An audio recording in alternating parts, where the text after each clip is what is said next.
반갑습니다. 조미미입니다. 이제 본격적으로 시작을 해보려고 합니다. 마음의 준비는 하고 오신 거죠? 우리 유형별로 나누어서 어떤 학교들이 어떠한 유형을 출제하는지, 그래서 좀 더 효율적으로 시험 준비를 한번 해보자 라고 말씀을 드렸었습니다. 첫 번째 시간이에요. 분류 요약형 문제 같이 풀어보도록 합시다. 자, 우선 분류 요약형은요, 참 여러 군데 학교에서 출제가 되거든요. 근데 보시면 우선 성균관대 1번, 경희대 1번, 서강대, 동국대, 가톨릭대는 뭐 몇 번에서 나오는지 모르겠어. 그냥 자주 나왔다 안 나왔다 좀 이런 경향이 있고요. 중앙대 1번 꼭 나오는데 변형 형태예요. 서울대 1번 역시 변형 형태입니다. 자, 생각을 하셔야 될게요. 중앙대는요, 제시문을 우리가 이거는 이따가 4번 문제에서 두 번째 타임에 풀어볼 건데, 제시문 가부터 라를 줘요. 근데 이 네 개를 갖다가 2대 2로 입장을 나눠야만 하는 경우도 있지만 때에 따라서는 안 나눠요. 때에 따라서는 어떤 크기 비교를 하는 게 가능한 이런 문제도 나옵니다. 독특하죠? 또 어떤 경우에는 필요하다면 1대 3으로 나눈 다음에 그 안에서 1대 2로 분류를 한다거나 그 안에서 또다시 1대 1로 분류를 한다거나 이런 문제도 나옵니다. 굉장히 복잡해졌죠? 이 문제 같은 경우에는 2014학년도에 연대에서 이 독특한 형태의 유형을 출제했던 적도 있었습니다. 물론 1대 3으로 나누는 건 아니었었고요. 1대 1대 1대 1로 나누는 문제인데 비교가 정말 극단으로 이른 그런 제시문이었던 거죠. 그래서 중대 1번하고 연대 2014학년도 기출문제하고 약간 비슷한 형태를 보여주는 문제가 나오기도 했었고, 아울러 서울시립대 1번은요, 재밌어요. 제시문 하나를 줘요. 우선 예를 들어 제시문 가를 주고 나서 제시문 가와 서로 다른 입장에 있는 제시문을 모두 골라라 라고 물어보는데 제시문이 4개야. 상식적으로 한번 생각해 볼까요? 모두 골라라 라고 했으니까 적어도 하나는 아니겠지. 2개 이상일 거 아니에요. 근데 가하고 다른 거 설마 3개가 다 다를까? 아마도 2개가 다르겠지. 예를 들어서 나하고 라가 다르다고 한번 생각을 해볼까요? 그럼 나하고 라가 달라요 라는 걸 고르고 나서는 가하고 누군가 다라고 하는 제시문이 비슷하겠지라는 감을 잡아볼 수가 있죠. 자, 논제에서 요구하는 게 참 재밌게도 모두 골라라 라고 했기 때문에 답이 있어요. 그 답을 제대로 찾아내지 못하면 역시 시립대도 1번에서 떨궈버릴 수가 있는 겁니다. 그런 점에서 성대, 경희대, 서강대, 동국대, 가톨릭대, 중앙대, 서울시립대 여기까지 이렇게 많은 대학들이 분류 요약형 문제와 유사한 형태 아니면 분류 요약형의 문제를 출제하는데 시험 준비 안 하실 거예요? 해야죠. 이 중에 난 절대로 여기 있는 학교들은 시험 보러 안 갈 거야. 나는 이거보다 위에 있는 데만 갈 거야. 혹은 이거보다 밑에 있는 데만 갈 거야 라고 생각을 하면 아예 안 해도 상관없어요. 근데 벤치마킹하기 참 좋은 문제 형태예요. 문제가 아주 효율적입니다. 출제하고 나서 입장 분류 틀리면 그냥 1번에서 틀렸네 라고 하고 시험지 딱 답안지 딱 밀어 놓으면 되는 거죠. 채점자 입장에서는 굉장히 효율적으로 채점할 수 있는 문제다 보니까 원래 이게 성균관대에 약간 전형적인 문제였었는데 어느 날부터는 경희대하고 서강대가 벤치마킹 하더니 그 다음부터는 시립대라든가 가톨릭대, 동국대 등등등에서도 출제를 하고 있다는 거 참고하시기 바랄게요. 그 다음에 분류요약형 문제를 해결하는 방법은요, 사실 어떻게 외워서 해결하는 방법은 없어요. 외워서 할 수 있는 게 있었으면은 이게 수능이나 마찬가지겠죠. 수능은 사실 어떤 암기해야 되는 내용들이 있잖아요. 근데 논술은 암기 안 해도 됩니다. 근데 이건 알아야 돼요.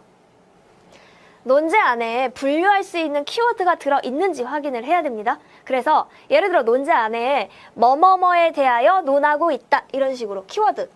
그러면 평등에 대해 논하고 있다고? 그럼 평등이라고 하는 개념과 관련해서 내가 그동안 배웠던 개념들 한번 막 열심히 떠올려 보는 거야. 우리가 그간 평등에 대해 뭘 배웠었더라? 평등은 실질적인 의미에서 누구에게나 진정으로 레알로 똑똑하게 모두에게 다 주어져야 되는 것들이 있었어. 또 한편으로는 형식적인 의미에서 평등한 것이 바람직하지. 모두를 똑같이 줄을 세워주면 됐지. 뭘 누군가는 자동차 타게 하고 누군가는 걸어가게 한다 그래서 걸어가는 사람한테 자동차를 제공해줄 필요가 있겠느냐라는 것도 우리가 배웠었어요. 주제 강의하면서 중급 마지막에 배웠던 거 기억나시죠? 그 다음에 평등에 대해서 얘기를 한다 그러면 때에 따라서는 평등은 차별이라고 하는 개념 요소하고도 엮여볼 수가 있는 거죠. 그래서 평등과 대응될 수 있는 다른 키워드 아니면 평등이라고 하는 키워드 안에서 의미의 분화 등을 생각을 하면서 키워드를 활용할 수 있는 방법들을 찾아가셔야 돼요. 물론 주어진 제시문 안에 키워드가 무엇으로 명확하게 등장할 여지도 충분히 있지만 요즘 들어서는요 잘 안 주기도 해요. 왜냐면 여러분이 워낙 똑똑해져서. 이건 니들 탓인 거지. 니네가 공부를 열심히 안 했으면은 문제 수준이 안 올라가는데 학생들이 공부를 너무 열심히 하니까 출제자들도 아 얘네들 이 정도도 풀어? 그러면 좀 더 어렵게 내볼까? 라면서 계속 어렵게 내는 거예요. 그러다 보니까 키워드를 아예 안 주는 형태도 나옵니다. 그러면 키워드가 나오면 감사합니다 하고 넙죽 받아 먹으면 되는 거고 안 나오면은 알아서 이제 찾아가야 되는 거죠. 그 다음에 제시문을 읽는 과정에서 혹시라도 대응되는 키워드가 있는지를 찾아가면 돼요. 여기에서는요 이분법적인 사고를 하는 친구들이 때에 따라서는 유용할 수도 있습니다. 자, 선생님이 지금 A와 B에 대응하고 A와 마이너스 A에 대응을 표현을 해놨거든요. 이건 뭐냐면 어떤 경우에는 A라고 하는 게 완전히 A에 반대되는 특성하고 대응이 될 수가 있습니다. 예를 들어 합리적, 비합리적과 같은 경우 반대 특성이죠. 근데 어려운 거는 A하고 B의 대립이야. 이전에 기출문제 중에 뭐가 있었냐면요. 사람들이 가지고 있는 속성 가운데 개인이 어떤 행동을 할 때 참 이기적으로 행동을 해요 라는 키워드가 나왔거든요. 그러면 대응되는 키워드 뭐가 생각나요? 이타적, 반짝반짝 하면서 머릿속에서 이기 아니면 이타 라고 딱 생각나죠? 과연 이기의 대립 개념이 이타적이다 라고 나왔었을까? 이렇게 나왔으면 선생님이 안 물어봤겠지? 이타가 아니었었어요. 오히려 제시문 안에 사회성, 협동성, 그 다음에 연민, 뭐 이런 개념어들이 나오는 거라 그러면 선생님 어떻게 이기적이라는 말하고 사회성, 협동성이라는 말하고 대립이 될 수가 있어요? 이거 말도 안 되는 거 아니에요? 라고 묻는 친구들이 있었는데 최근 들어서는요. A와 마이너스 A의 대립도 출제되지만 A와 B의 대립도 출제될 수 있다는 거. 완전히 서로 다른 특성인데 서로 뭐가 달라요에 대해서 논의를 어떻게 하는가에 따라서는 충분히 분류요약형 문제로 제시문이 출제될 수가 있는 겁니다. 그래서 주의하셔야 돼요. 처음에는 이분법으로 가세요. 좋다, 나쁘다, 있다, 없다, 반 아니면 비 이런 표현 써가면서 합리성, 비합리성, 그 다음에 사회적, 반사회적 이런 식의 표현 쓰시되 때에 따라서는 완전 대립이 아닐 수도 있다는 거. 성균관대에서 자주 출제하는 개념 중에 하나가 개인적인 속성과 함께 사회적인 속성이었거든요. 2014학년도죠. 3학년도에 출제됐던 모의 문제 중에서는요.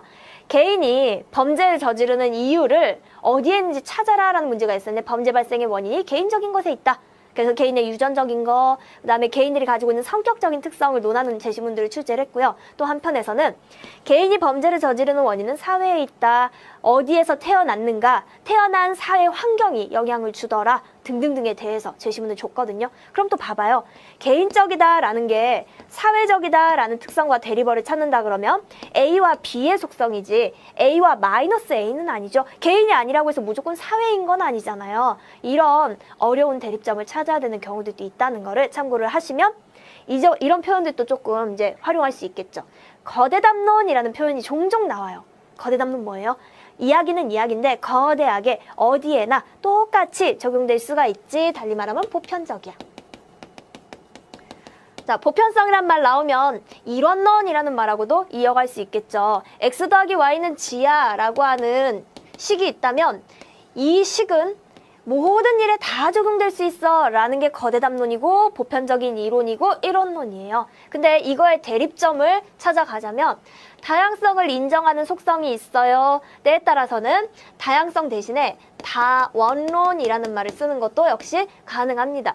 선생님이 지금 얘기한 키워드들은요 모두 성균관대에서 출제된 적이 있는 키워드들이에요. 아무래도 분류요약형 문제를 가장 전형적으로 출제한 학교가 성대다 보니까 얘를 좀 많이 들어서 사용하게 되네요. 성대에 꼭 가고 싶은 친구들은 이 유형 잡으셔야 돼요. 때에 따라 20점이나 30점 안짝에서 출제가 되는데 1번 문제 틀리면 2번, 3번, 4번을 아무리 잘 쓴다 하더라도 다 틀려. 1번을 제대로 풀어야 2번 풀 수 있고 2번도 그다음에 1번에 기반해서 3번으로 넘어갈 수 있는 여지가 있는데 그걸 놓치게 되면 채점자 입장에서는 고마워 우리 학교에다 기부하는구나 라고 생각을 할 수가 있겠죠. 주의하셔야 될 부분이고요. 키워드들에 대해서 이왕이면은 많이 봐두는 게 좋을 것 같아요. 그 다음에 어떤 실마리를 잡았다면 논제에서 키워드를 잡았든 제시문에서 키워드를 잡았든 어떤 키워드를 잡았다면 제시문을 순차적으로만 읽어야 된다는 부담감은 버리시길 바랄게요. 이 분류요약형 같은 경우는요. 제시문 순서에 연연할 필요가 전혀 없습니다. 때에 따라서는 제시문 1번 보고 3번 보고 그 다음에 4번 봤다가 다시금 2로 갔다가 다시금 5로 내려가야 되는 이렇게 막 조합을 해야 되는 경우들이 있습니다. 그렇다면 자칫하면 제시문들 순서를 갖다가 헷갈려서 답안을 잘못 쓰는 것도 가능성이 있죠. 선생님이 많이 본 답안 중에 성균관대는 제시문이 숫자로 나와요. 그러면 학생들이 제시문 1, 3, 4와 제시문 2, 5는 A라는 입장과 B라는 입장으로 분류된다 라고 하고 나서 뒤에 가서 첫 번째 문단에서 제시문 1은 뭐라고 말한다, 3은 뭐라고 말한다, 4는 하고 나서 두 번째 문단에서 제시문 2는, 제시문 4는 이런 경우들이 종종 있습니다. 무슨 얘기냐면 처음에 분류는 제대로 해놓고서 뒤에 가서는 제시문 번호를 잘못 써버리는 거지. 이런 경우들이 의외로 많아요. 감점 요소 굉장히 클 수 있습니다. 왜냐하면 신중하지 못했기 때문에 한 글자 한 글자 정말 심혈을 기울여서 써야 되는 시험에 막 덤벙덤벙 됐다는 게 너무 티가 났잖아요. 그래서 채점자한테 최대한 교수님 전 굉장히 신중한 사람이라서요. 당신이 날 뽑아놓으면 후회하지 않을 거야 라는 거를 어필할 수 있어야 된다는 거. 그래서 주의해줘야 된다는 것까지 한 번 더 지적을 할게요. 그래서 분류 요약형 문제는 키워드를 찾는 게 사실은 가장 기초적이고 중요해요. 그걸 제대로 찾아야 뒤에 갔을 때 나머지 문제들, 나머지 제시문들과 나머지 문제들을 활용해 가는데 충분히 좋은 결과를 낼 수가 있을 겁니다. 자, 가볍게 풀어볼 건데요. 사실은 선생님이 문제 순서를 글자 수가 조금 짧은 것부터 그래서 동국대, 가톨릭대, 그 다음에 성대, 중앙대 이 순서대로 나열을 해놨는데요. 난이도의 나열은 아니에요. 동국대라 그래서 학생들이 의외로 되게 무시한다? 뭐 성대나 아니면 다른 데보다는 쉽겠지라고 생각을 하는데 아닙니다. 어떤 유형이 쉽다라기보다는 수험생의 배경지식의 정도, 연습의 정도, 그리고 학생들이 그냥 느끼는 난이도는 사실은 굉장히 상대적인 거라서 이 문제도요. 어떤 학생들한테는 굉장히 어려울 수 있고 또 어떤 학생들은 굉장히 쉬울 수 있다는 거 감을 좀 잡아두는 게 좋을 것 같아요. 절대적으로 쉬운 문제 아닙니다. 1번에 있다 그래서 우선은 확인할게요. 가나다라 각각의 나타난 창의성의 발현 요건을 요약하여 정리하시오. 창의성의 발현 요건을 요약하여 정리하라. 그래? 그러면 확인해보자. 논제만 보고 키워드 보이세요? 난 보이는데 반짝반짝반짝 어디 있지? 창의성의 발현 요건. 창의성? 대체 창의성이 뭐지? 우리가 알고 있는 창의성이 뭐지? 남들과 다른 생각을 하는 것 정도?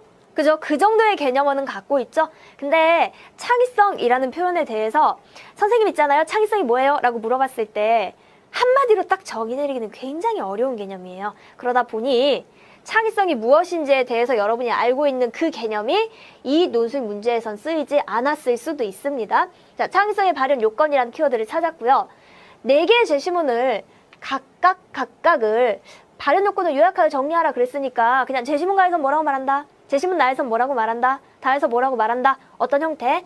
가에서는 창의성의 발현 요건을 뭐뭐뭐라고 본다.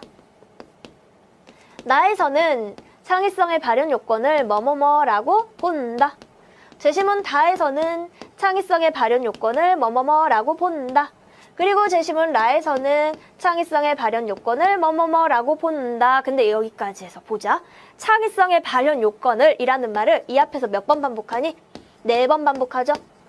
벌써 글자 수 몇 글자 잡아먹나 봐봐. 세볼까? 창의성 띄고 창의성의 띄고 발현 띄고 요건은 그 다음에 또 띄고 그럼 벌써 몇 글자야? 한 15글자 잡아먹는 거죠?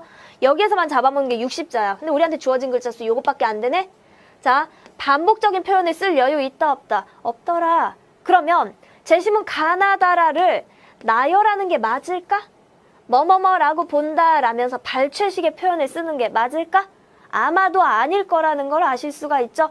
이거 글자 수라든가 문장 표현이라든가 생각하지 않고 무작정 제시문 가에서는 창의성의 발현 요건을 뭐뭐라고 본다라고 쓰기 시작하잖아요. 그러면 한 150자 썼는데 제시문 가 설명하고 있어. 나로 아직 넘어가지도 않았는데 이미 100자가 넘어가 버려. 그래서 학생들 답안지 들고 나오죠. 선생님 있잖아요. 제가 쓰다 보니까 가만 썼는데 200자예요. 라고 들고 와요. 나보고 어쩌라고. 니넨 이미 떨어진 거지. 철저하게 계산하고 써야 돼요. 짧은 글자일수록 계산하라 라고 선생님이 이전에 조언을 했습니다. 자, 각각 따로 요약 정리 아닌 것 같아. 분량을 보니까 따로 쓰기에는 약간 어려운 문제일 듯. 그렇다면 오늘 우리가 이 시작하는 문제가 분류 요약형의 1번 문제였죠. 자, 어떻게 답안을 쓸까? 분류 요약형으로 답안을 쓸 겁니다. 그 다음에 출처만 보고도 입장을 나눌 수 있을까라고 물어봤는데 이건요 참 재밌는 건데 여러분들이 학교 측에서 힌트를 주는 것이 있는데도 그거를 활용하지 못하는 경우들이 많습니다. 자, 제시문 나하고 라를 보면요. 미아이 칙센트 미아이의 창의성이라고 하는 책에서 발췌했음을 명확하게 밝혀주고 있었거든요. 보이세요? 안 봤죠? 안 보이죠? 얘기하기 전에는 안 보이는데요. 막상 선생님이 얘기하고 나면은 딱 나하고 라가 동일한 문헌에서 발췌가 되었네? 한 학자가 한 권의 책을 쓰는데 책 안에서 이런 얘기도 했다 저런 얘기도 했다 그런 얘기도 하고 막 왔다 갔다 할까? 잡스럽게? 안 하겠지. 하나의 흐름에 대해서 쫙 이야기를 타고 가겠죠? 그렇다면 나와 라가 한편으로 묶일 수 있다 없다 이 묶일 가능성이 굉장히 크다라는 거를 감잡을 수 있으면 좋습니다. 눈치를 채고 가면은 속편한데 전혀 모르고 가면 뜬구름을 마구마구 잡아갈 수 있는 문제가 생기는 거죠. 자, 여기까지 보고 나니까 논제만 보고서도 아니면 출처만 보고서도 입장이 나뉘겠거니라는 걸 알 수가 있어요. 그러면 우리 분류 요약형 문제의 전형적인 답안 구성 방식에 대해서도 한번 생각을 해봅시다. 자, 우선 아직은 확실하진 않아요. 출처를 보니까 나와 라가 묶이지 않을까라고 생각이 되는데 실제로 묶입니다. 나와 라 그리고 가와 다가. 뭘로 묶이는지는 키워드를 이따가 제시문 분석하면서 찾아볼게요. 자, 이렇게 묶인다 그러면 제일 처음에 누구부터? 두괄문부터. 두괄문에 뭐 쓰지? 제시문 가와 다는 A라는 면에서 그리고 제시문 나와 라는 B라는 면에서 라는 키워드를 명확하게 밝혀줘야 되겠죠. 이게 바로 시작이에요. 근데 이제 생각을 해야 될 게 A와 B라는 키워드를 잡으려고 보니까 우리한테 주어져 있는 건 창의성의 발현 요건이라고 하는 키워드가 이미 있었죠. 발현되는 요건이 A라는 것에 있다, B라는 것에 있다 라고 각각 키워드를 밝혀줬으니까 두 번째 부분에서 누구 얘기한다? A라는 키워드를 공유하고 있는 가와 다는 가에 대해서 서술하시고요. 다에 대해서 서술해 나가면 되겠죠. 하나의 입장에 대해서 정리합니다. 그 다음에 세 번째 부분 B라는 키워드를 공유하고 있는 나와 라는 나는 어떠어떠하고요. 라는 어떠어떠해요. 라면서 이렇게 묶어주시면 되겠죠. 여기까지 보고 나니까 분량에 따라 달라질 것 같아. 만약에 이 두괄문을 쓰는 글자 수는요. 차이가 막 엄청 많이 생길까? 어떤 글은 두괄문이 막 200자가 나오고 어떤 글은 막 50자가 나올까? 아니에요. 전반적으로 큰 차이가 없습니다. 많이 써봐야 한 100자 정도 쓰더라고요.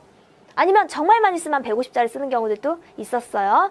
근데 A하고 B에 대해서 서술할 때 2번의 분량과 3번의 분량은 어때야 될까? 자, 선생님이 이전에 얘기했었습니다. 분량과 중요도는 서로 어떠하다고? 비례하는 양상을 보인다고. 분량이 많이 써졌다라는 건 그만큼 중요하다라는 거고요. 중요도가 높은 문제 같은 경우에는 분량을 좀 많이 차지하게 쓰셔야 되겠죠? 확인해 봅시다. 가하고 다에 대한 서술하고 나하고 라에 대한 서술이 과연 분량의 차이가 있을 필요가 있을까? 없겠지. 어때 해줄까? 반반해서 2분의 1, 2분의 1 써내려가면 되겠네? 만약에 우리가 써야 되는 글자 수가 600자짜리 문제라면 600자 100자 정도 두괄문 썼지? 그러면 2문단, 3문단 각각 250자 250자 정도로 조율을 하면 되겠네요.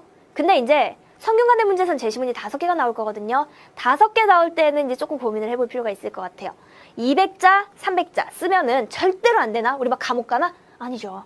200, 300자로 약간씩 조율이 들어가도 상관없겠죠. 아울러 250, 250 반반 나눈다고 해서 얘가 230자 나오고 270자 나왔다고 해서 감옥 가나? 안 간다니까. 편안한 마음으로 대강 250 플러스 마이너스 230자다라고 생각을 하면서 써 내려가시면 적절할 겁니다. 그러니까 두괄문 쓰고요. 그 두괄문에서 표현한 것을 그대로 구현을 하시면 돼요. 2문단, 3문단에서. 그래서 총 3문단의 구성으로 답안을 쓰는 게 가장 편안한 그런 형태의 글이라는 거 생각을 좀 하시고요. 얼마든지 이 구조 안에서 벤치마킹해서 자유롭게 다양한 글의 형태를 잡아볼 수는 있을 겁니다.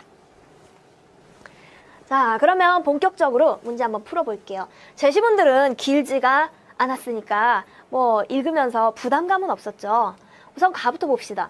창의성은 키워드는 한 번 더 나왔고요.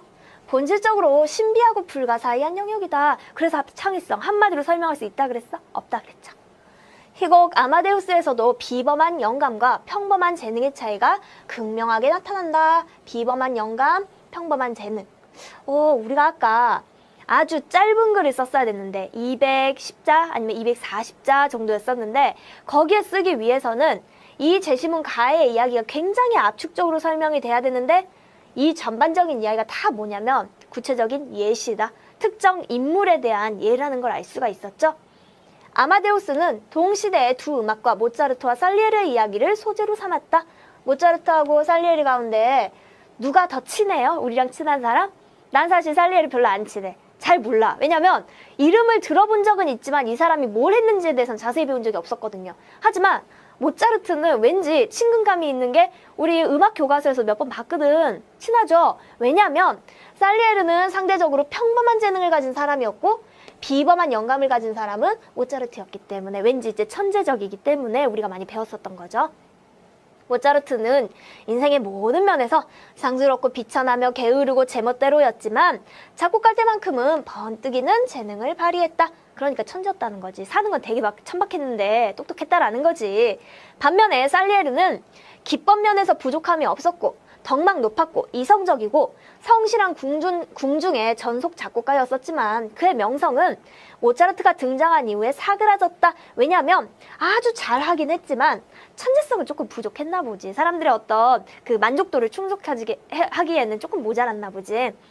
저널리스트 버나드 레빈이라는 사람은 타임스 칼럼에서 다른 위대한 예술가들과 마찬가지로 모차르트에게도 밑줄 긋고 별 달자 하늘이 내린 재능이 있었다라고 단정지었다. 아마데우스 안에서 모차르트, 살리에르 이 사람들에 대한 이름 우리 답안에 쓸 일 있을까? 없죠. 이거 다 뭐냐면 예시야.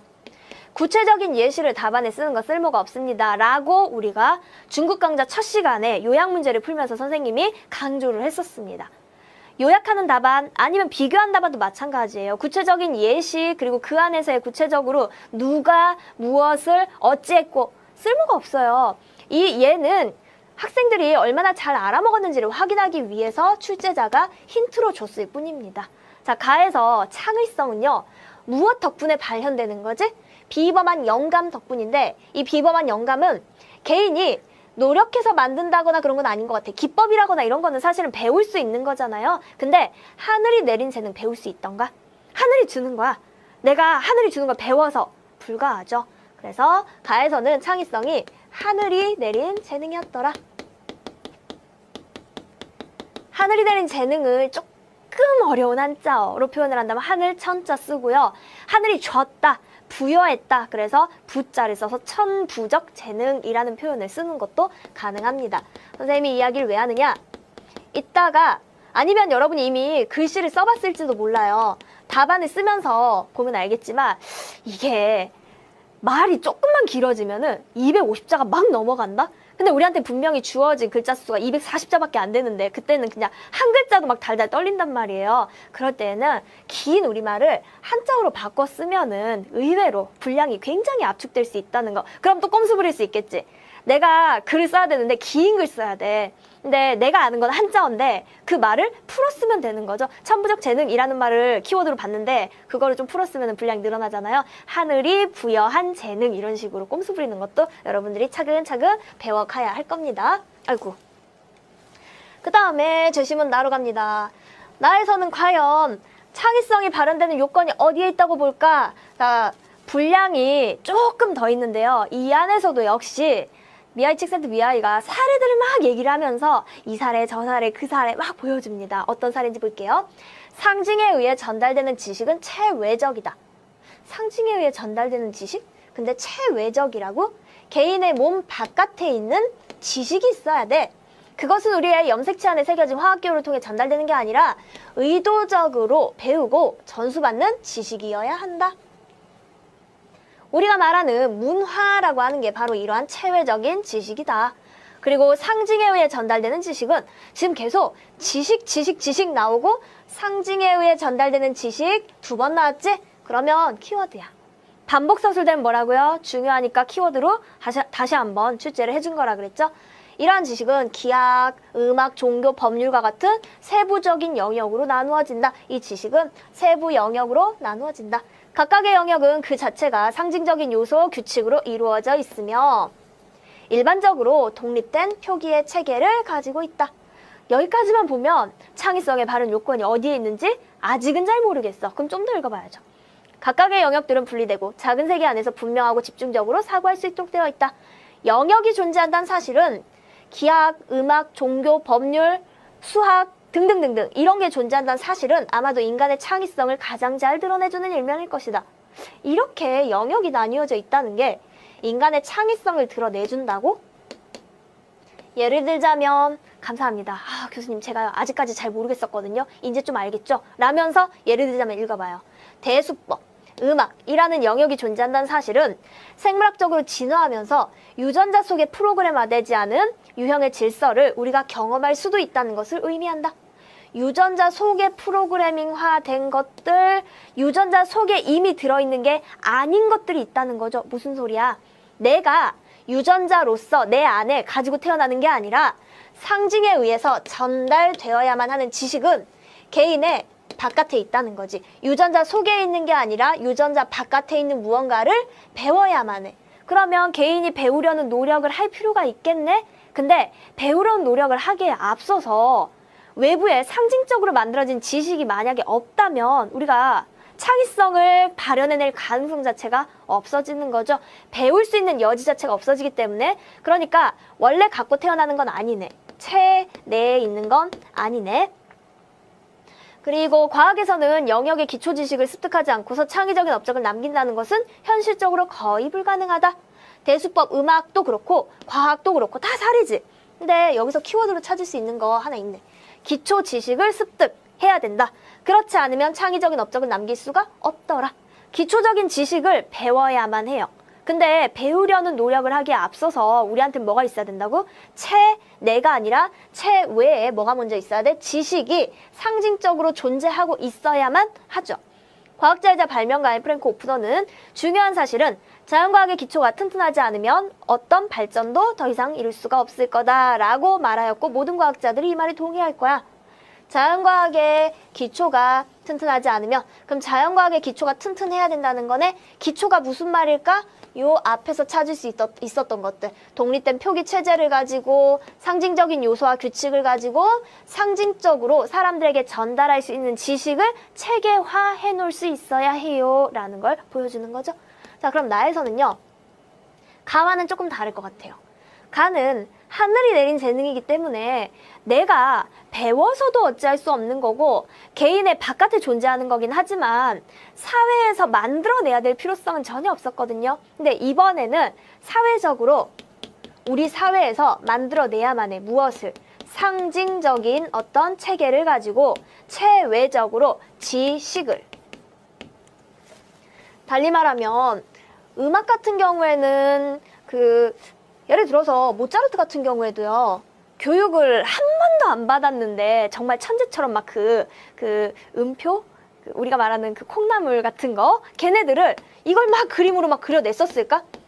이게 몇 분에 몇 박자에 몇 개가 들어가야 되고를 전혀 모르는데 막 그림으로 그려낼 수 있었을 것 같아요? 못했을걸요? 그냥 건반을 두들기는 거는 할 수 있었을지도 몰라요. 하지만 음악이라고 하는 건 이러한 체계적인 지식이 있어야만 저 모차르트 정말 창의적이야 라고 말할 수 있었겠죠. 수학자들도 마찬가지예요. 수학자들이 머릿속에서 뭔가 계산하고 수식을 만들고 하는 걸 제대로 해내려면 사실은 숫자 개념부터 시작해서 리미트 무한대 이런 거 있잖아요. 여러분 배우는 것들 그런 걸 다 알아야만 수학자로서 제 역할을 할 수가 있는 거죠. 지식은 개인의 외부에 존재해요. 그 외부에 존재하는 영역들, 각 영역의 지식들을 배워야만 한다. 근데 배우기 위해서는 기존의 상징적인 지식이 존재해야만 할 것이다. 그 다음에 다뤄 갑시다. 창의성은 동기부여된 개인이 오랜 세월에 걸쳐서 동기부여된 개인이 키워드 감사합니다. 오랜 세월에 걸쳐서 그 영역에 몰입하면서 발달시켜온 전문성을 발휘한 결과이다. 영역이라는 말 나왔네? 제시문 나에선 어땠지? 이 영역이라고 하는 게 사회가 만들어서 제공하는 것, 주체가 누구였어요? 사회. 개인의 바깥에 있는 전문가들이 만들어낸 어떤 영역들이었었거든요. 이번에 다에서는 그 영역들이 중요한 게 아니라 그 영역에 몰입해서 내가 열심히 노력한 결과물, 개인이 오랫동안 전문성을 발휘한 결과라는 거지? 그럼 다에서 키워드 잡자. 누가? 개인이. 무엇을 통하여? 오랜 세월 동안 노력을 통하여 전문성을 발휘한 결과. 헤이즈는 뛰어난 성취를 이룬 창의적 개인의 생애에서 그가 준비기간이라고 부르는 것을 연구했더라. 또 다른 키워드가 나왔는데요. 이번에는 감사하게 따옴표 딱 주어져 있죠. 자, 여러분들이 큰 따옴표든 작은 따옴표든 이제 학교 측이 이런 걸 주면은 넙죽넙죽 받아 쓸 줄 알아야 돼요. 준비기간이 필요하대요. 우리에게도 지금 준비기간이라고 하는 기간이 있고요. 실제로 거쳐가고 있죠. 여러분은 이제 12년째 준비기간을 거쳐가고 있는 걸 거예요. 그는 작곡가 일생에서 음악에 입문한 시점과 주목할 만한 최초의 창의적 작품을 발표하기까지의 시간을 계산을 했다. 시작부터 작품이 나올 때까지 그 기간을 연구했더니 몇 년이냐면 10년 정도야. 그가 선정한 76명의 작곡가들은 500곡 이상의 걸작을 생산했는데 그 중에 3곡만 작곡가의 경력 10년 이전의 작곡이 되었고 3편의 초기작들도 10년 이전, 직전이죠. 8년이나 9년에 작곡이 되었다. 최초의 걸작을 생산하기까지 평균적으로 10년의 기간이 걸린 것으로 나타났다. 준비기간 달리 말하면 약 10년 아니면 평균 10년 정도라고 말을 해볼 수가 있겠죠. 이러한 패턴은 피카소처럼 가장 조숙하고 생산적이었던 사람들의 생애에도 들어맞는다. 피카소 역시 화가였던 아버지의 후견 아래 9살쯤 그림을 그리기 시작했고 피카소 사실 뭐 천재라고 말하잖아요. 그렇다고 해서 9살에 그림 그리기 시작해서 바로 어떤 천재적인 작품을 꺼내놨을 것 같아요? 바로는 아니래요. 주목할 만한 최초의 작품은 15살 무렵, 그러니까 약 6년 정도 그림 공부를 더 하고서야 나왔다는 거죠. 물론 우리 15살에 뭐 했나 생각하면 참 볼품 없긴 하지만 피카소조차도 이렇게 몇 년간 노력을 했어야 자신의 능력을 정말 극대화시킬 수 있었다라는 건데 일반적인 사람들은 우리는 뭐 10년 해도 아직 멀잖아요. 평균적으로 우리가 학교 다니면서 공부하는 기간 한번 생각해 보세요. 왜 대학에 가기 전에 우리가 총 12년 정도로 공부하는지. 그게 바로 평균적으로 말하는 준비기간이라고 하는 이 기간 동안 적어도 기본 지식들을 공부해라. 어떤 영역에 내가 흥미가 있는지, 그리고 내가 어떤 영역에 동기부여되어서 더 열심히 공부하고 싶은지를 찾아라 라는 의미에서 사실은 12년 공부를 하는 거거든요. 근데 이게 교육적으로 제대로 된 효과를 발휘하지 못하니까 이제 문제가 좀 되는 거죠. 자, 준비기간이 필요합니다. 누구에게? 개인에게. 개인이 뭐 해요? 노력을 해요. 노력을 해서 전문성을 발휘합니다. 아울러 더 키워드를 쓴다 그러면 동기부여라는 표현도 쓰는 게 충분히 가능합니다. 내가 하고 싶어서 하는 거죠. 내가 하기 싫은데 누가 시켜서 그냥 해야 되는 거면 동기부여가 안 될 거고 아무리 10년이라고 하는 준비기간을 거친다 하더라도 전문성 발휘할 수 있을까 없을까? 없겠지. 그러니까 개인에게 동기가 부여된 기간 동안 노력해서 전문성을 발휘하는 준비기간이 있어야 창의성이 발현될 수가 있습니다. 까지 이제 설명을 한 겁니다. 그 다음에 라로 가볼게요. 한 개인의 창의성의 발휘는 자기 영역의 규칙이나 내용에 대한 이해뿐만 아니라 현장에서 적용되는 평가 기준과도 밀접한 관련을 가지고 있다. 나 이 표현 아까 앞에서 얼핏 봤다. 어디서 봤지? 이거 제시문 나하고 라가 출처가 똑같다 그랬죠? 자, 보세요. 표현 보세요. 창의성의 발휘는 자기 영역의 규칙이나 내용에 대한 이해뿐만 아니라 현장에서 적용되는 평가 기준과도 밀접한 관련을 가지고 있다. A뿐만 아니라 B. 그러면 누구 강조한 거야? B 강조한 거지. 뒤에 거 강조한 거죠? 현장에서 적용되는 평가 기준. 현장. 그러니까 자기 영역의 규칙이나 내용에 대한 이해라고 하는 건 사실은 어디 있냐면 여기. 자기가 연구하고자 하는 아니면 창의성을 발현하고자 하는 영역의 규칙이나 내용, 상징과 영역의 지식이라고 하는 게 규칙과 내용이라는 키워드로 대체될 수도 있다는 거 알 수가 있죠. 그래서 키워드를 조금 연결을 하면 규칙 아니면 그 영역이 가지고 있는 내용이라고 하는 표현으로 대체할 수도 있습니다. 그 다음에 현장에서 적용되는 평가 기준 한번 생각을 해보면요. 사실은 우리가 학교 다닐 때는 EQ라는 것 자체도 그다지 중요하지 않았어요. 그 감성지수 같은 거. 사실 제일 중요했던 건 IQ였죠. 오직 그래서 IQ가 높으면 막 천재인 것처럼, IQ가 낮으면 약간 내가 모자란 것처럼 대우를 받았었잖아요. 근데 사실 우리 학교 다닐 때 IQ 2자리 되게 많았거든요. 근데 IQ가 2자리여도 정상이에요. 90 넘으면 80 몇인가 넘으면 정상이라며요. 근데 요즘에는 IQ 검사뿐만 아니라 EQ 검사도 같이 하고요. SQ라는 것도 들어보셨어요? 물론 아직 SQ라고 하는 게 사회적으로 딱 자리를 잡은 건 아닌 것 같은데, 선생님 이제 친척 동생이 초딩인데요. 그 초딩이 학교 다니는 동안에 학교에서 무슨 서비스 차원에서 이렇게 뭔가 이것저것 막 검사를 많이 해주더라고요. 근데 나중에 이제 이모가 전화를 하셨어요. 아, 이번에 SQ가 어쩌고저쩌고 막 하면서 우리 애가 너무 리더십이 과도해가지고 약간 독선적인 부분도 있고 막 이렇다더라. 이러는데, 이모 근데 SQ가 뭐예요? 저 SQ 처음 들어봐요. 이러고 그랬더니 소셜 모시기 지수래요.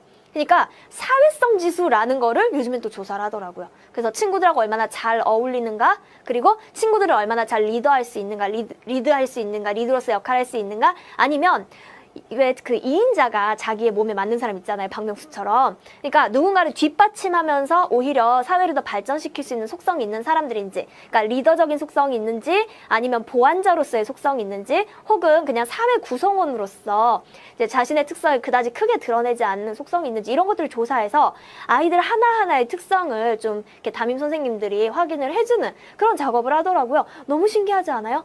보세요. 옛날에는 현장에서 적용되는 평가 기준이 없었어요. 사회성과 관련한 거. 사실 왕따 문제 자체가 그다지 크게 관련성이 없었기 때문에 개인이 가지고 있는 사회성이라고 하는 게 창의성의 하나의 지수로서 판단될 필요가 전혀 없었던 거죠.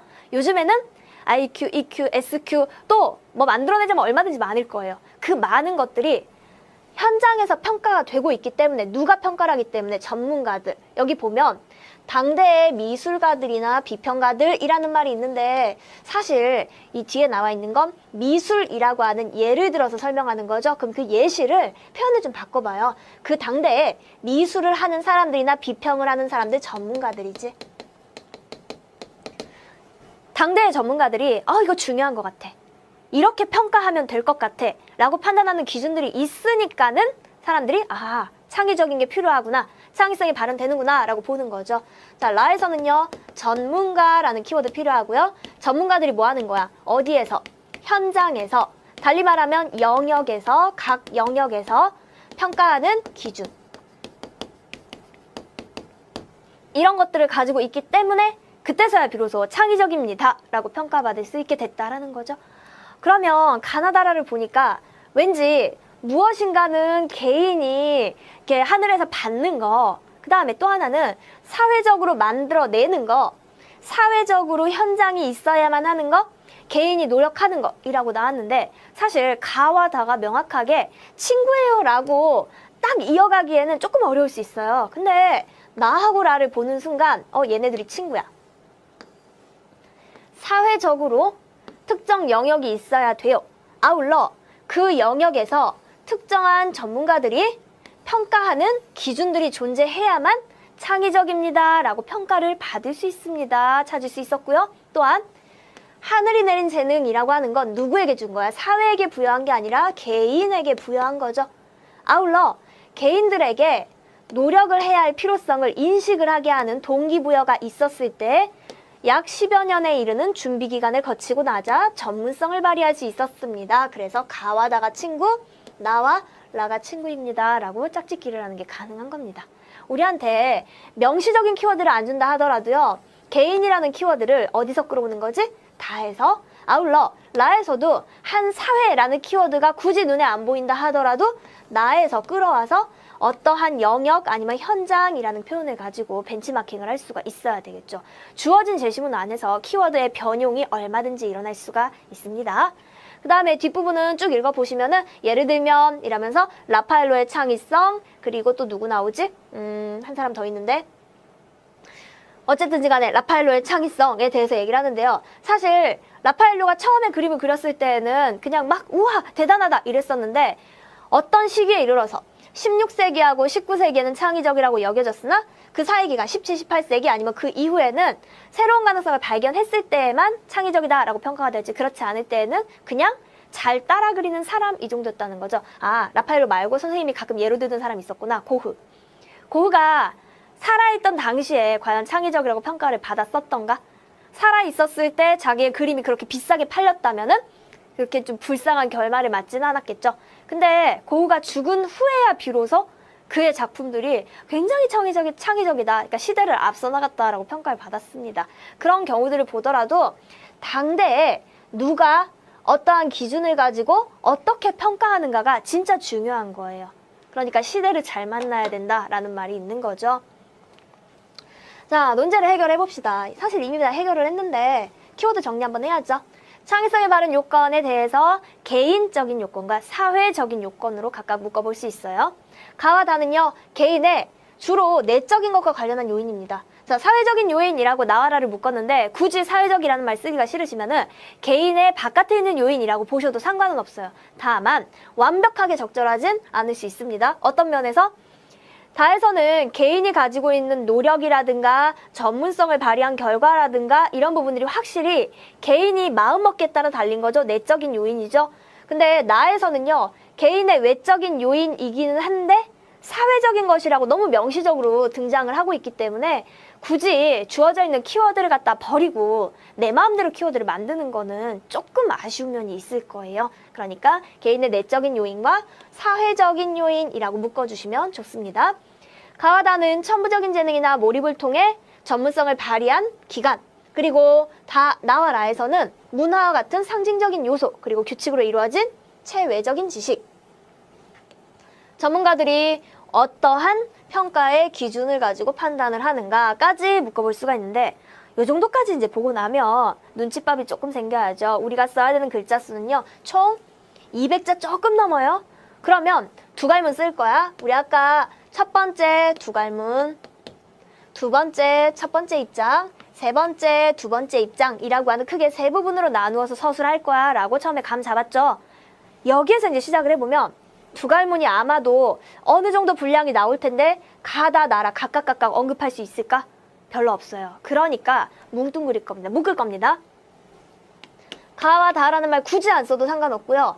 아니면 나는 채점자한테 꼭 내가 정확하게 분석했다는 걸 어필하고 싶어. 이럴 때에는 제시문 가와 다에 따르면 개인의 내적인 요인에서 창의성은 이라고 시작을 하면 되겠고요. 나와 라에 따르면 개인의 사회적인 요인에 따라서 창의성은 발현될 수 있는데 이런 식으로 표현을 만들어 나가면 되겠죠. 아니면 아예 두 갈문에서 가다 나라를 언급하고요. 본론에서는 가다 나라를 언급하지 않는 것도 가능합니다. 예를 들어서 두 갈문 써보면요. 창의성에 바른 요건은 가와 다에서 드러나는 개인적인 차원과 나와 라에서 드러나는 사회적인 차원에서 살펴볼 수 있다. 어때요? 가와 다, 나와 라, 그 다음에 키워드 개인적, 키워드 사회적. 다 썼지? 이걸로 이미 답이 된 거예요. 채점자들은 이 문장만 읽고도 이 녀석 두 갈문 잘 썼네. 답 맞네. 라고 아실 거고요. 그런 점에서 이게 지금 글자 수가 70자 정도 되거든요. 다시 올라갑니다. 우리가 써야 되는 글자 수 210자. 70자, 70자, 70자, 4회 정도로 하면 총 3문장 나올 수 있겠네? 두 번째 문장, 세 번째 문장으로 구현을 하시면은 충분히 답안 하나가 완성되는 거죠. 힘들죠? 하나하나 계산할 게 너무 많죠? 시험이잖아요. 시험이니까 학교 측이 의도한 바에 맞춰서 그 출제 의도에 맞춰서 답안을 써주는 게 필요하겠죠. 그 다음에 두 번째 문제를 보시면요. 가와라는 다른 사람에 대한 도덕적 의무에 관한 글이다. 자, 그럼 여기에서도 역시 키워드 주어져 있네. 감사합니다. 넙죽 받아 먹읍시다. 다른 사람에 대한 도덕적 의무. 다른 사람이라는 말 쓰기 싫으면 타인. 글자 수 늘렸다 줄였다 하는 거 한자로 바꾸면 된다 그랬잖아요. 타인에 대한 도덕적 의무 하면 벌써 3글자 줄어든 거지. 띄어쓰기 포함해서. 가와라를 논제에 따라 두 묶음으로 이제 명시적으로 나오기 시작하네. 두 묶음으로 나누고. 근데 조금 표현이 귀엽다. 그렇게 나눈 이유. 왜 그렇게 나눴어? 라고 이제 물어보는 거죠. 아무래도 가톨릭대가 이러한 문제 형태를 처음 출제를 했었어요. 사실은 2013학년도에. 그래서 학교 측에서도 약간 조심스럽게 이제 우리 성대 따라했어 라는 걸 티내지 않으려고 그랬는지 왜 그렇게 나누니? 라고 물어보더라고요. 그렇다고 해서 여러분이 여기다가 교수님 그러니까요 제가 이렇게 나눈 이유는요 라고 유치하게 쓸 필요 전혀 없는 거죠. 성대 문제랑 똑같습니다. 자, 시작 두 갈문. 두 번째 문단, 예를 들어 뭐 가다 하고 나라로 나뉜다고 하면 생각을 해보자. 아까 동국대 문제 쓰던 거하고 똑같은 형태로 가면 되는 거죠. 다만 이 문제 같은 경우에는 글자 수가 조금 여유로워. 350에서 400자니까 두 갈문에서 한 70자 정도 쓴다 하더라도 우리한테 남아있는 글자 수는 280에서 한 330자? 그러면 가다, 나라, 각각에 대해 언급한다 했을 때 7777, 74, 28 150자, 150자 답 나옵니까? 감사합니다죠. 각각에 대해서 언급할 수 있을 만한 여지를 충분히 준 겁니다. 그렇다면 2번 문제는 아까 1번 문제처럼 가다, 나라, 각각을 언급하지 않고 뭉뚱그리지 않는 것이 좋을 것 같아요. 그래서 이번에는 가는 어떠어떠하고 다는 어떠어떠한데 라는 식의 키워드를 씁니다. 자, 두 묶음으로 나눈 키워드는 다른 사람에 대한 도덕적인 의무였었고요. 논제에서 나누라 라고 했으니까 2대2로 나눠야 되겠지? 설마 선생님 저는 창의적으로 가겠습니다. 1대3으로 나눌게요. 라고 하면 내년에 다시 만나요 되는 겁니다. 자, 창의성도 중요하지만요. 출제자의 의도가 두 묶음으로 나누래요. 나누라 라고 했을 때 일반적으로 상식적인 수준에서는 반반 되겠죠. 만약에 제시문이 5개라면 2대3도 가능하지만 이번 문제는 4개의 제시문 나누는 거니까 2대2로 한번 분류를 해보도록 합시다. 가부터 볼게요. 인간이 가진 정의의 관념은 우리가 모든 사람에게 똑같이 관심을 가지고 공정하게 대할 것을 요구한다. 우리가 모든 사람에게 똑같이 관심을 가지고 공정하게 대할 것을 요구한다. 답 나왔어. 자, 제시문 가에서는 타인에 대한 도덕적인 의무를 뭐라고 보냐면 정의라고 본다. 정의라고 얘기 나왔잖아요. 그리고 그 정의에 대해서 모든 사람에게 어찌하라고 동등한 관심을 가지고 그리고 공정하게 대할 것을 요구한다. 나랑 친한 사람에게도 친하지 않은 사람에게도 똑같이 대우하라 라고 말을 하는 거죠. 한 사람을 공정하게 대하는 것은 그 사람과의 정의로운 관계 안에서 가능하다.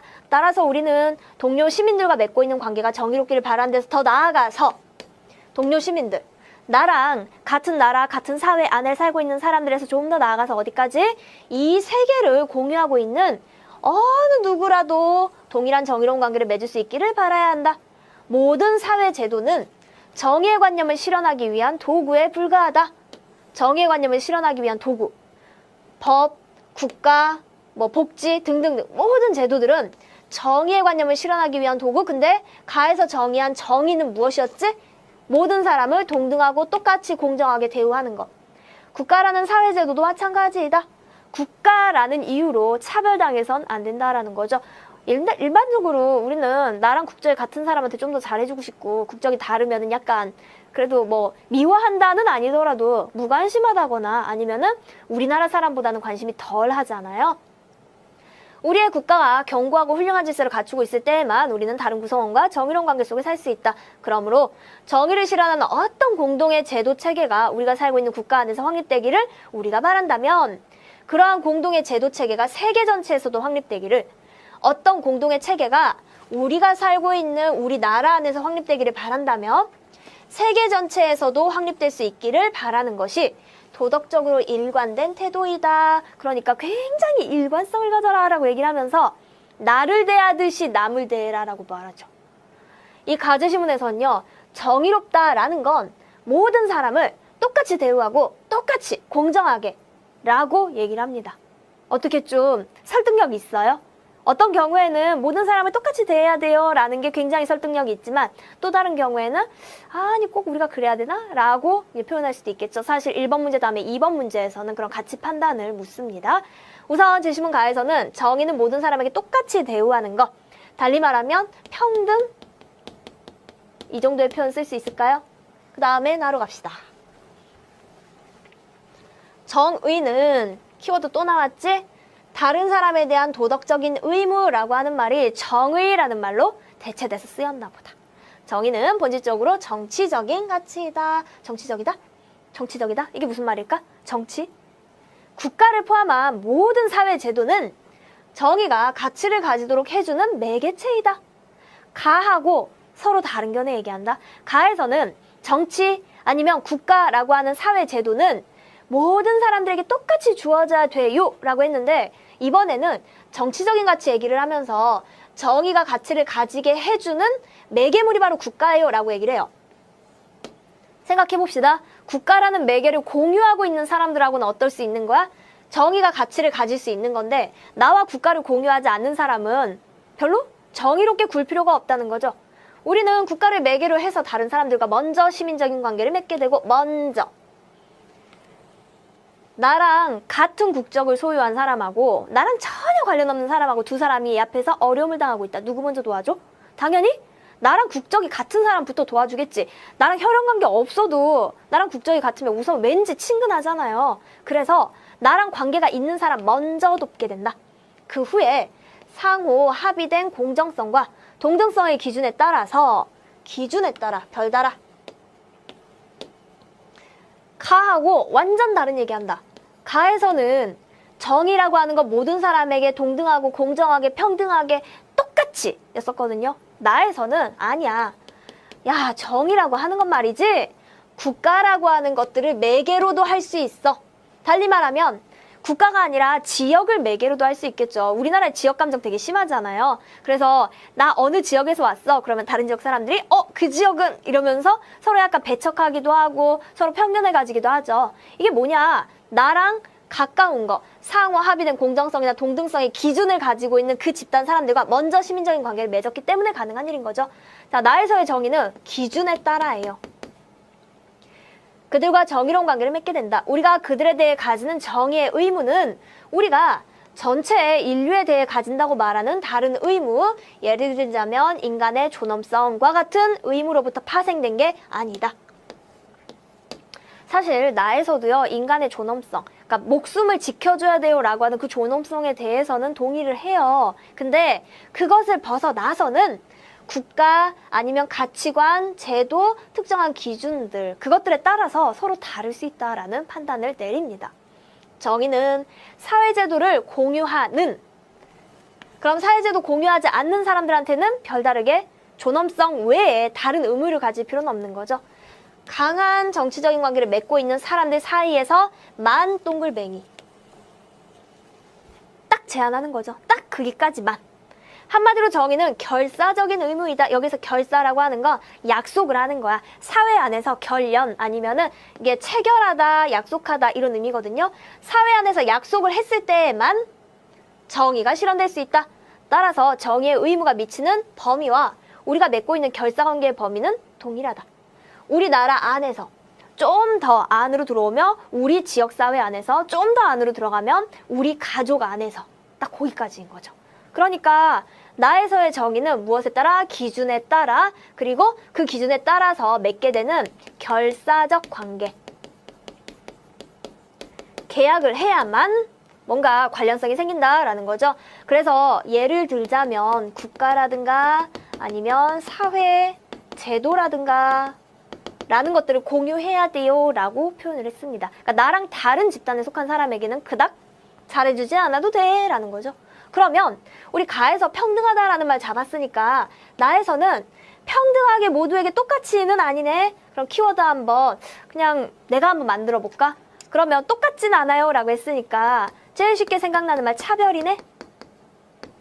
아니면 우리라고 하는 것과 우리가 아닌 것을 나누기 때문에 구분하는 거죠. 구분이라든가 아니면 구별이라는 말을 써가면서 구별적인 정의를 실현해야 돼요 라고도 말할 수 있을 것 같아요. 다로 갑시다. 이 다에서는요 굉장히 좀 모호한 얘기를 하잖아요. 근데 사실 이 제시문은 이전에 고려대학교에서도 한번 출제된 적이 있었어요. 동일한 지문을 이제 표현이 원래 외국 지문이거든요. 그러니까 외국어인데 우리말로 번역을 하다 보면 사람마다 번역이 다르잖아요. 그래서 조금 다르게 나온 거지 똑같은 얘기 나온 적이 있었습니다. 동심원이라는 말 나온 적이 있었거든요. 보면요. 우리 각자의 자아 정체성은 동심원의 모음이다. 동심원 이게 뭐지? 가운데 중심이 동일한 원. 그러면 작은 원, 조금 큰 원, 아주 큰 원, 점점 이러한 원들이 끊임없이 확대될 수 있는 걸 의미한다. 가장 작은 원은 한 인간의 영혼인 육체를 둘러싸고 있다. 이건 나인 거야. 두 번째 원에는 자식, 부모, 형제, 자매 그리고 배우자가 있다. 두 번째 원 안에는 우리 가족이 있겠네. 그 다음에 세 번째 원에는 할아버지, 할머니, 삼촌, 조카, 혈연 관계에 있는 친척들이 들어가네. 다음 원에는 다른 친척들이 포함된다. 혈연 관계가 있긴 하지만 그닥 친하지 않은 친척들. 그 다음 원은 같은 나라 사람들을 포함한다. 같은 나라 사람들. 가장 큰 원은 전 인류를 둘러싼 원이다. 그렇다면 여기는 지구촌인지 우리 모든 세계 사람들을 다 포함하고 있는 거죠. 근데 훌륭한 사람이라면 마땅히 무슨 일을 해야 할까? 그것은 모든 원을 가장 작은 원을 향해 끌어당기는 일이다. 이 비유적인 표현 이해 못하는 사람 아무도 없죠. 어찌하라는 거야? 맨 끝에 있는 원들을 어찌하라고? 안으로 쫙쫙 빨아당기라고. 달리 말하면 남, 타인이죠. 다른 사람을 어찌하라고? 나와 똑같이 대우하라 라는 말인 거죠. 남을 구분해서 대하지 말아라. 바깥에 있다 그래서 나와 멀리 있다 그래서 그 사람을 다르게 대우할 게 아니라 나와 똑같이 대우하라. 자발적인 노력을 통하여 각 인격체에 대한 거리를 좁힌다면 그만큼 정의의 덕성에 가까이 도달한 것이며 또 정의라는 말 나왔지? 키워드로서 재심은 가나다에서 똑같이 정의라는 말 씁니다. 그러면 우리가 논제에서는 다른 사람에 대한 도덕적 의무라는 말이 있었지만 사실은 정의라는 말로 대체해도 상관없을 것 같네요. 또 그만큼 우리의 자아는 커진 것이다.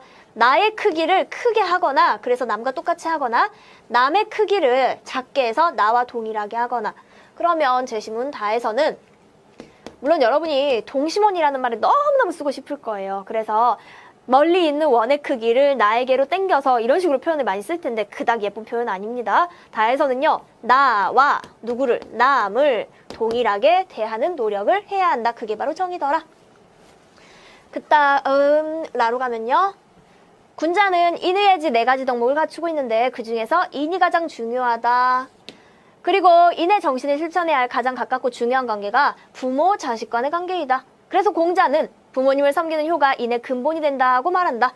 모든 사회적 관계의 기초가 되는 곳은 가정이며 사회적 관계를 맺는 훈련도 가정에서부터 시작이 된다. 자, 원의 크기가 어디서부터 가는 거야? 작은 것에서 큰 것으로 확대될 수 있다라는 표현하는 것 같지? 이는 사람에 대한 어짐, 사랑의 뜻이다. 자, 키워드로 쓸만한 거 어짐, 사랑, 아니면 정의. 근데 제시문 라에서도요. 인이라는 말 나왔으니까 그냥 우리 정의라는 말로 대체합시다. 자, 라에서 가정하는 정의는 무엇이냐? 그런데 그 사랑은 구별된 사랑이다. 이 점을 헤아리지 못하면 오류에 빠지게 된다. 묵자는 바로 이 점을 보지 못하고 나의 아버지와 다른 사람의 아버지를 구별하지 말고 똑같이 사랑해야 한다고 주장을 했다. 그런데 묵자는 그렇게 주장을 했지 난 그렇게 생각하지 않아 라는 거를 표현합니다. 구별된 사랑을 해야 된다는 거야? 아니면 모두에게 똑같은 사랑을 해야 된다는 거야? 구별된 사랑 해야 된다는 거지. 자, 라에서의 정의는 구별이에요. 답 나왔나요? 눈에 보이는데요. 가에서는 모두에게 똑같이, 다에서도 역시 나와 남을 똑같이. 그 다음에 나에서는 정의라고 하는 건 차별하고 구분하고 구별하는 거지 라에서 키워드로 구별된 사랑이라고 나왔죠. 이게 바로 답입니다. 가, 다 하고요. 나, 라가 친구가 되겠네요. 자, 논제 해결을 하자면 가와 다는 다른 사람에 대한 도덕적인 의무가 보편적이에요. 모두에게 똑같이 동일하게 동등하게 라는 말을 하고 있다면 나와 라에서는 조건적입니다 라는 표현을 하고 있었죠. 그래서 조건적이란 말 대신에 차별적 아니면 구별적, 구분적 이라는 표현을 쓰는 것도 가능합니다. 자, 2갈문만 선생님하고 한번 연습을 해볼게요. 제시문들은 다른 사람에 대하여 모두에게 보편적으로 동일한 의무를 가지고 있다는 가와 다 그리고 조건적으로 차이가 있을 수도 있다는 나와 라로 나눌 수 있다. 보편적 모두에게 동일하다. 그 다음에 조건적 사람마다 차이가 있다라고 구분하는 키워드와 함께 입장을 나누어 줬습니다. 여러분이 이러한 2갈문을 써가면서 또 선생님이 예시 답안 붙여놨잖아요. 그럼 예시 답안의 글을 확인하면서 나만의 표현을 이제 만들어 가야 되겠죠. 따라 쓰는 게 중요한 게 아니고요. 활용해서 내 걸로 만드는 게 더 중요한 겁니다. 이번 시간에는 분류역형 문제 첫 시간이어서요. 약간 가벼운 마음으로 문제를 풀었는데 생각보다 쉽진 않았을 거예요. 이 유형에 좀 더 익숙해지시면 여러분이 상위대학으로 업그레이드를 하는데 많은 도움이 될 겁니다. 다음 시간에도요. 이어서 학습을 해볼 테니 성대거, 중대거 문제 풀어보시고 저와 다시 만나시도록 합시다. 이번 시간 수고 많으셨어요.